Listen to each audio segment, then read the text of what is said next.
Hey guys, so right now we're going to focus on body paragraphs. So at this point you should have completed the criteria sheet that we went over. You should have looked at the thesis statement lecture, and you should have looked at the introductions lecture and should be working on those pieces. So now we're going to focus on the main part of your essay, which are those body paragraphs.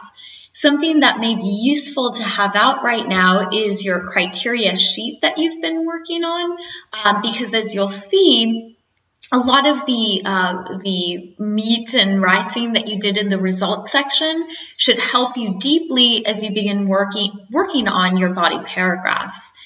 So let's go ahead and start talking about body paragraphs. So what are body paragraphs? Well, as you likely know, they're the paragraphs that support your thesis or support your main idea, right? Body paragraphs tend to be unified, meaning they tend to have a point of focus or a common idea, right? The length of them can vary greatly depending on your topic. They're usually a chunk of sentences, right? So if you only have 1 or 2 sentences in a paragraph, that's typically a problem. But they're usually not overly long. They're usually not a full page, right? So if you have a really giant paragraph, that also might be a problem. So they might be 4, 5, 6, 7, 8, 9, 10, 11, 12 sentences, but it should be a chunk of sentences, not an entire page typically, or not not just 1 or 2 sentences either. Okay. So one way I like to think about body paragraphs and the sentence in those body paragraphs is that they tend to begin with a point. And even when I'm writing, I like to ask myself, okay, what's the point or purpose of this paragraph?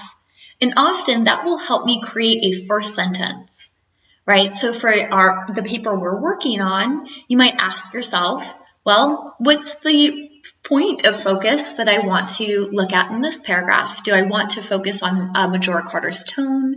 Do I want to focus on her logic? Do I want to focus on her personality? Do I want to focus on her pacing? What do I want to focus this paragraph on? Okay.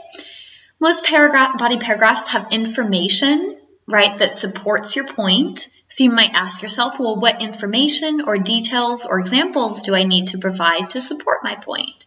So if I'm saying, well, Majora Carter's TED Talk was interesting but a bit rushed, I could say, well, how can I support that point? So maybe I say, well, she used 132 words in the span of 8 seconds. That's not true, but that would be a fact or some information I can provide in order to support my point that her pacing maybe was too rushed.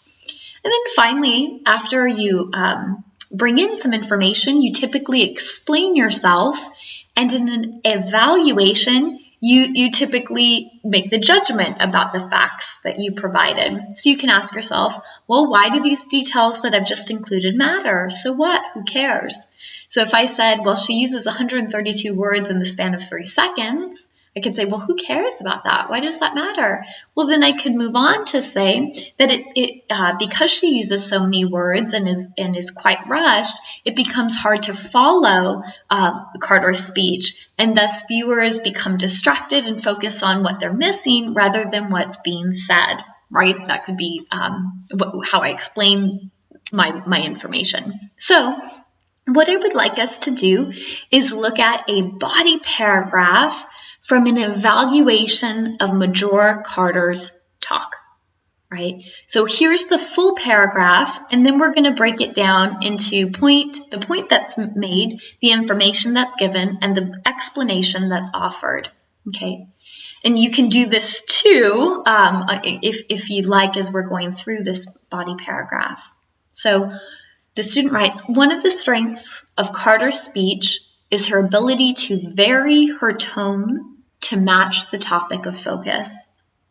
So you can ask yourself, what is this student setting up? What seems to be the purpose or focus or point of this paragraph? Okay, well, notice the word tone is in there, right? So I am expecting as the reader that this paragraph focus on Carter's tone. If it doesn't, if it begins to go not to have a point of focus and it goes all over the place, that's a problem. But if it's consistent and stays focused on her, Majora Carter's tone and it's how she varies her tone, then that's going to be a unified and focused paragraph. Okay, let's look at the information the student brings in. Okay, so for example, when speaking about her brother's death, Carter is moved to tears and has a difficult time speaking. However, toward the end of the speech, when she states that her project needs investors, Carter laughs and makes a joke about how she is doing a sales pitch at a TED Talk. Okay, so notice the student has brought in information, she's brought in facts that support this idea of the tone being kind of dynamic or varied. And notice the student also provides the time that Carter said this thing, right? They use a citation. Okay, if the student just dropped in that information, as readers, we wouldn't know why it's significant. So we need some sort of explanation, right? So let's look at the last part. If Carter had maintained an even tone throughout the speech, she may have come across as robotic or unfeeling. However, by varying her tone, Carter establishes her dynamic personality. Ah, okay, that helps me understand why Carter's tone was actually important. It's because, according to the student, it kept her from coming off as robotic. Okay, so notice if we break this down, essentially what the student has done is she's provided a point, right? She said tone, Carter has her tone varies. They gave some information, and then the student explained herself. Notice for the explanation, our student uses an if statement to explain. So if Carter had maintained an even tone, that's a great strategy for explaining yourself. What if she hadn't done this, right? Another strategy is to compare contrast. So if you're ever struggling, like, how can I explain this? You might compare it to another TED Talk. So instead of using this if, the student could have written, unlike other TED Talks where the speaker is robotic and unfeeling, Carter's